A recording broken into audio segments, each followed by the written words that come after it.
ခုဒါတော့ကျွန်တော် Venice ကရထားပေါ်မှာပေါ့နော် Venezia ကိုသွားနေတာပေါ့သူ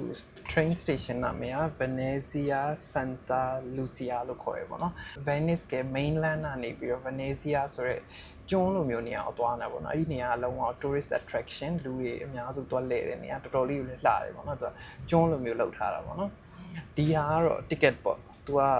3 euro ပေးရတယ်ပေါ့နော်ကျွန်တော် mainland ကနေပြီးတော့အဲ့ဒီကျွန်းစီကိုသွားတာticket က machine မှာဝယ်လို့ရတယ်ဒါပေမဲ့ပြီးရင် validate လုပ်ရတယ်ပေါ့နော်ဒီမှာ Europe မှာတချို့မျိုးတွေမှာပေါ့နော်အဲ့ဒီ system ရှိတယ် ticket ဝယ်ပြီးသွားပြီဆိုရင် validate ဆက်မှာသွားပြီးတော့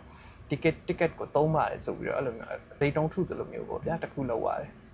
ဥပမာမြန်မာနိုင်ငံမှာဆိုရင်ဒါလေးကိုယူပြီးတော့ဖြဲလိုက်တယ်ပေါ့ဗျာအဲ့လိုမျိုးပုံစံမျိုးအဲ့ဒါမှအတီ ticket ကတရားဝင်တာပေါ့နော်ဒါကတော့ Venezia ကိုသွားတဲ့ train ပေါ်မှာပေါ့နော်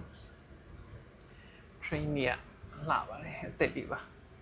ဒီမှာကြည့်ဒါက Venezia ကိုသွားနေတဲ့ကျွန်းပေါ့နော် Venezia ကျွန်းကိုသွားနေတာပေါ့နော်ဒီကနေဖြတ်သွားတာပေါ့ရေပေါ်ရောက်နေပြီကျွန်တော်တို့မတွေ့လားကျွန်တော်တို့ mainland ဟိုဘက်ခြမ်းနေပြီးတော့ကျွန်တော်တို့လာပြီးတော့ကျွန်တော်တို့ဒီဘက်ကိုသွားနေတာပေါ့နော်အခု Venezia ကိုသွားနေတာပါ